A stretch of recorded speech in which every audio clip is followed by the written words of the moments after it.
ఉన్న బంగారాన్ని విడిపించి ఆ రోజు ఆన్లైన్ రేటుకే మేము కొంటాం. Sharma gold company. నమస్కారం, వెల్కమ్ టు సుమన్ టీవీ. నేను గీతాంజలి. ప్రస్తుతం మనతో పాటు ప్రముఖ జ్యోతిష్యులు బ్రహ్మశ్రీ నందిబట్ల శ్రీహరి శర్మ గురువు గారు ఉన్నారు. వారితో మాట్లాడదాం.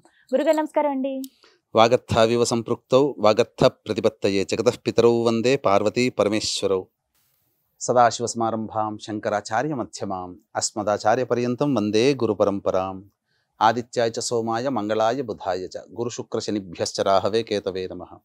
శృంగేరి పీఠాధిపతులకి, కంచి పీఠాధిపతులకి నమస్కారములు తెలియజేసుకుంటూ కార్యక్రమాన్ని ప్రారంభిద్దాం. గురుగారు, వివాహం కాని స్త్రీలు ఎవరైతే ఉంటారో, ప్రత్యేకంగా ఇప్పుడు మనం చూస్తున్నాం కదా, మాంగళ్య దోషాలు ఉంటాయని చెబుతూ ఉంటారు. కొంతమందికి వివాహాలు కుదురుతాయి కానీ ఆఖరి నిమిషంలో చెడిపోతూ ఉంటాయి. కొంతమందికి ఏమో అసలు వివాహాలు కుదరవు, కుజదోషం ఉందని చెబుతూ ఉంటారు. ఇలా ఎన్నో రకాల సమస్యలు వివాహానికి సంబంధించి మహిళలు ఎదుర్కొంటూ ఉన్నారు. ఇందులో భాగంగా ఇలా వివాహాలు కాని మహిళలకి ప్రత్యేకంగా ఏమన్నా వ్రతం గాని, పూజలు గాని, నోములు గాని ఉన్నాయా? అవి ఏమిటి? అందులో ప్రత్యేకంగా ఈ శ్రావణ మాసంలో చేసుకోదగ్గవి ఉన్నాయమ్మా. చాలా ప్రసిద్ధమైనటువంటి వ్రతం ఇది. ఇది ఏ నోము నోయాలన్నా, వ్రతము చేపట్టాలన్నా శుభమైనటువంటి మాసము కావాలి. అందున అమ్మవారి యొక్క అనుగ్రహం సంపూర్ణంగా కలగజేసేటువంటి మాసము ఈ యొక్క శ్రావణ మాసం. కాబట్టి ఈ శ్రావణ మాసంలో చేయాల్సినటువంటి విధి విధానముగా కొన్ని నియమాలతో కూడుకున్నటువంటి వ్రతాలు ఉన్నాయి. అంటే కొంతమంది మహిళల యొక్క జాతకంలో ప్రత్యేకించి కుజదోషం ఉంటుంది. కొంతమందికి కుజదోషం ఉన్నప్పుడు అంత తొందరగా వివాహ సంబంధాలు కుదరవు. కుజదోషం ఉన్న వ్యక్తులతోనే వివాహం చేయాలి. కొంతమంది మహిళలకి మాంగళ్య స్థానంలో పాపగ్రహాలైనటువంటి రాహువు, కేతువు, కుజుడు, శని, ఈ మాంగళ్య స్థానాన్ని వీక్షిస్తున్నటువంటి గ్రహాలు, అంటే రెండవ స్థానంలో ఎవరి జాతకంలో, ఏ స్త్రీ జాతకంలోనైతే లగ్నం నుంచి రెండవ స్థానంలో రాహువు కానీ, కేతువు కానీ, కుజుడు కానీ, అలాగే శని భగవానుడు కానీ ఉన్నా, ఏ స్త్రీ జాతకంలో జన్మించిన లగ్నాత్తు 7వ స్థానంలో కానీ, 8వ స్థానంలో కానీ, జన్మ లగ్నంలో కానీ రాహువు కానీ, కేతువు కానీ, కుజుడు కానీ, శని ఉన్నా, ఈ గ్రహాలు కలిసి ఉన్నా ఏమవుతాయనంటే వివాహ సంబంధాలు కుదరవు. వివాహ సంబంధాలు కుదిరినా కొన్ని దోష ప్రభావాలన విచ్ఛిన్నమై మళ్ళీ 2-3 వివాహాల కోసం ఎదురు చూడాల్సిన పరిస్థితి వస్తుంది. కొంతమంది మహిళలకి ఇలా జీవితాంతం కన్యగానే గడపాల్సినటువంటి పరిస్థితి వస్తుందమ్మా. కాబట్టి ఇవన్నీ కూడా తొలగిపోవాలి అని అంటే దుష్టగ్రహాల యొక్క దోషాన్ని నివృత్తి చేసేటువంటి ఒక గొప్ప వ్రతం ఒకటి ఉంది. అదే కాత్యాయని వ్రతం. ఈ కాత్యాయని వ్రతాన్ని ఏ మహిళ అయితే ఆచరిస్తుందో దాని ప్రభావం వలన అతి శీఘ్రముగా వివాహం అవుతుంది. అమ్మవారికి పరమేశ్వరుడు ఏ విధంగానైతే భర్తగా పొందాడో అంతే సమానంగా ఈ వ్రతం చేసేటువంటి మహిళ కూడా, స్త్రీ కూడా, కన్య కూడా అమ్మవారితో సమానమే. పరమేశ్వరుడు అంతటి భర్త లభిస్తాడు. కాబట్టి వీక్షించేటువంటి ప్రేక్షకుల్లో మహిళా ప్రేక్షకులు చింతించవలదు.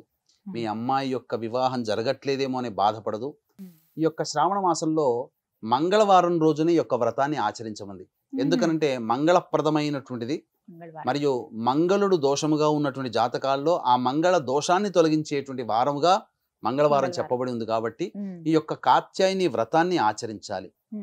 ఈ కాత్యాయని వ్రతాన్ని ఆచరించేటప్పుడు మొట్టమొదట తొలిగా చేసేటప్పుడు బ్రాహ్మణుల యొక్క సహాయం తీసుకుని చేసుకుంటే మంచిది. కలశం పెట్టుకోవాల్సిందే. కలశం పెట్టుకొని చక్కగా వ్రత విధానముగా తల్లి దగ్గరుండి చేయిస్తే విశేషము, లేదా కన్య అయినా కానీ తాను చేసుకోవచ్చు. ఈ కలశంలో కొంతమంది ఆచారం ప్రకారము నీటిని, కొంతమంది ఆచారం ప్రకారము బియ్యాన్ని పోసుకొని కలశంలో పెట్టుకొని చేస్తారు. ఈ కలశంలో సాక్షాత్తు ఆ అమ్మవారి రూపుని పెట్టుకొని, లేదా కలశంలో కనీసం అమ్మవారిని ధ్యానం చేసుకుంటూ ఈ యొక్క వ్రతాన్ని ఆచరించాలి. ఈ వ్రతాన్ని శ్రావణ మాసంలో మొదలుకొని శ్రావణ మాసం, భాద్రపద మాసం, ఆశ్వీజ మాసంలో ముగించుకోవాలి. అంటే ఈ ఆశ్వీజ మాసంలో అంటే బేసి సంఖ్యలో మనం చేసుకోవాలమ్మా. అంటే 9 వారాలు ఖచ్చితంగా, 9 మంగళవారాలు ఖచ్చితంగా చేసుకోవాల్సిందే. చేసుకుని 9వ మంగళవారం రోజున ఉద్యాపన చేసుకోవాలి. లేదు 11, 13, 16 ఇలా చేసుకోవచ్చమ్మా. కాబట్టి 9 మంగళవారాలు చేసుకుంటే చాలమ్మా. ఎందుకంటే సంఖ్యాశాస్త్రం ప్రకారం చూసుకున్న 9వ సంఖ్య కుజుడికి సంబంధించింది. కాబట్టి 9 మంగళవారాలు చేయాలి. చేస్తే శ్రావణ మాసం మొదలుకొని అమ్మవారికి అత్యంత ప్రీతికరమైనటువంటి దసరా నవరాత్రుల్లో మీరు ఉద్యాపన చేస్తారు. అప్పటికి ఉద్యాపన. అంటే శ్రావణ మాసం 4 వారాలు, భాద్రపద మాసం 4 వారాలు, ఆశ్వీజ మాసంలోకి వచ్చేసేసరికి 9వ వారం అవుతుంది. కాబట్టి దసరా నవరాత్రుల్లోనే వ్రత ఉద్యాపన జరుగుతుంది. ఈ వ్రత ఉద్యాపన ఈ యొక్క 9 వారాల పాటు చేసిన తర్వాత వ్రత ఉద్యాపనలో భాగంగా మీ శక్తి కొలది సువాసినులని పిలిపించుకోవాలి. అంటే ఒకరినైనా, ముగ్గురునైనా, 5గురినైనా, 7గురినైనా, 9 మందినైనా, అది మీ యొక్క శక్తిని అనుసరించి ఉంటుంది. ఎప్పుడు గుర్తుపెట్టుకోండి, వీక్షించేటువంటి ప్రేక్షకుల్లో ఏదైనా పూజ చేసినా మనము అప్పు చేసామనుకోండి, ఏమవుతుందంటే భావన, అయ్యో అప్పు చేసామనే భావన ఉండిపోయి చేస్తుంటాం. కాబట్టి మనకు చేతనైనంతగా చేసుకోమన్నది శాస్త్రం. కాబట్టి శక్తి మేరనే చేసుకోండి. ఒకరినా, ముగ్గురునా, 5గురు అనేది మీ యొక్క కుటుంబ పోషణ ఉన్నటువంటి శక్తిని బట్టి. కాబట్టి ఆ ముత్తైదును పిలిపించుకునేటప్పుడు ఎలా ఉండాలంటేనమ్మా, సాక్షాత్తు ఆ సువాసుని పిలుస్తుంటే 9 వారాల పాటు నువ్వు అమ్మవారిని పూజ చేసుకున్నావు కదా, ఆ అమ్మవారిని కామాక్షి, మీనాక్షి, విశాలాక్షి అట్లా ఈ అమ్మవార్లని అందులో వాళ్ళలో చూసుకుంటూ వాళ్ళు మీ ఇంటికి రాగానే సాదరముగా చేయి పట్టుకొని తీసుకొని వచ్చి కాళ్ళని మీ చేతులతో కడగాలి. ఆ సువాసనల యొక్క పాదాలని మీ చేతులతోనే, ఏ వ్రతం అయితే చేస్తుందో అమ్మాయి ఆమె చేతులతో పాదాలని కడుక్కొని తుడుచుకోవడానికి బట్టనిచ్చి రాగానే కాస్త కాళ్ళకి పసుపు పారాని, పసుపు అనేది అద్ది, గంధము అద్ది, కాస్త సేద తీరడానికి వారికి ఏదైనా పానీయం, నీళ్లు, నిమ్మరసము ఏదైనా కానీ ఇచ్చిన తర్వాత ఆ పూజ వారి సమక్షంలో చేసుకుంటే ఇంకా మంచిది. ఆ వచ్చినటువంటి ముత్తైదుల సమక్షంలో పూజ చేసుకున్న తర్వాత ఆ ముత్తైదులకి స్త్రీ అలంకరణ వస్తువులు అంటే అద్దము, దువ్వెన, కాటుక, గాజులు, రవిక బట్ట, పూలమాల, పసుపు, కుంకుమ ఇలాంటివి, ఇవి మీరు ఒక చాట తీసుకోవాలమ్మా. చాట తీసుకుని ఆ చాటకు కూడా పసుపు రాయాలి.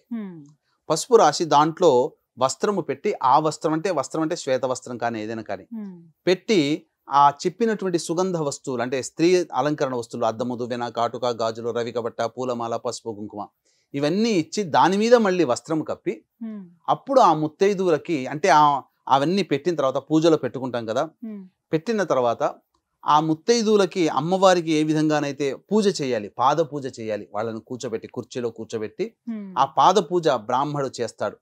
ఎలా చేయాలనేది చేయిస్తాడు. పాద పూజ చేసి ఆమెకి చక్కగా మళ్ళీ కుంకుమ అద్ది, నుదిటిన కుంకుమ అద్ది, తర్వాత గంధము, చేతికి గంధము, తర్వాత పాదాలు మళ్ళీ నీళ్లు ప్రోక్షణ చేసి ఆ అమ్మవారికి అర్చన చేస్తున్నాడు. ఆ పాదాల కంటే అక్కడ నీవు నీ ఇంటి ఎదురుగా ఆవిడనో అలా చూడకూడదు, అమ్మవారిని చూడాలి.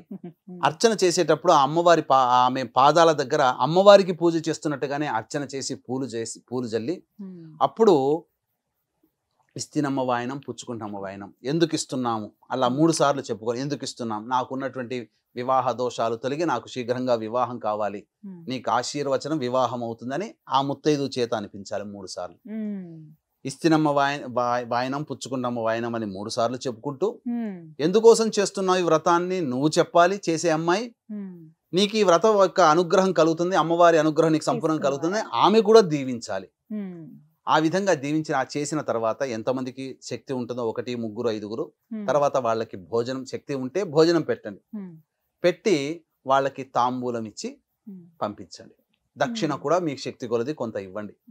ఆ విధంగా చేసినట్లయితే వ్రత సమాప్తి అవుతుంది. ఈ విధంగా చేసినటువంటి కార్యము వలన అతి శీఘ్రముగా సుందరమైనటువంటి, రూపవంతుడైనటువంటి, ధనవంతుడైనటువంటి వీరుడు, అంటే ఆ కాలంలో యుద్ధం చేస్తే వీరుడు, ఈ కాలంలో ఏ ఉద్యోగంలో చేస్తే ఆ ఉద్యోగంలో పైచే సాధిస్తాడు, ఏ వ్యాపారం చేస్తే ఆ వ్యాపారంలో పైచే. వీరుడు అంటే తాను చేసే పనులలో గొప్పవాడుగా ఉండేవాడు. అటువంటి భర్త ఆ అమ్మాయికి తప్పక ఆ గౌరీ అనుగ్రహం వల్ల, కాత్యాయని మాత అనుగ్రహం వల్ల తప్పకుండా కలుగుతుంది. కాబట్టి మొదలు పెట్టుకొని ఈ యొక్క మంగళవారం రోజునే మొదలు పెట్టాలి. మహిళామణులు మొదలు పెట్టుకొని ఆశ్వీజ మాసంలో దసరా నవరాత్రుల్లో ఉద్యాపన చేసుకోవాలి. ఉదాహరణకి 9 వారాలని చేసుకోవాలి. మధ్యలో ఏమైనా అడ్డంకి వస్తే ఆ లెక్కని ఎలా చూడాలి? ఉంటాయమ్మా. అడ్డంకి వచ్చినప్పుడు మీరు, ఇది ప్రకృతి ధర్మంగా వచ్చేది, స్త్రీలకి రజస్వల ఋతుక్రమం అనేటువంటిది వచ్చినప్పుడు ఆ యొక్క వారము ఆపివేసి మిగతా వారంలో చేసుకోవాలి. లెక్కించుకోవాలి. ఆశ్వీజ మాసం అంతా కూడా ఉంటుంది కదా, ఉంటుంది అప్పటికి. మనకు 2 నెలల్లో మహా అయితే 2 అడ్డంకులు వస్తాయి. అంతే ఆశ్వీజ మాసంలో కవర్ అవుతాయి. అప్పటికి. ఏదైనా ఆశ్వీజ మాసంలో ఉద్యాపన చేసుకోవాలి. ఖచ్చితంగా ఇది నియమం అంటూ ఉందా అండి కాత్యాయని వ్రతానికి? కాత్యాయని వ్రతం నియమం ఉందమ్మా. ముందు రోజు చక్కగా ఏ ఆహారం భుజించకుండా కటిక నేల మీద పడుకోవడం, అలాగే ఆ రోజున కూడా వీలుంటే ఉపవాసం ఉండి చంద్రుని చూసి భోజనం చేసుకోవడం, ఆ రోజున కూడా కఠినమైనగా నేల మీద పడుకోవడం. ఈ చేస్తున్నన్ని రోజులు అమ్మవారి అనుగ్రహం నాకు సంపూర్ణంగా కలుగుతుందనే విశ్వాసము భక్తితో చేయాలి.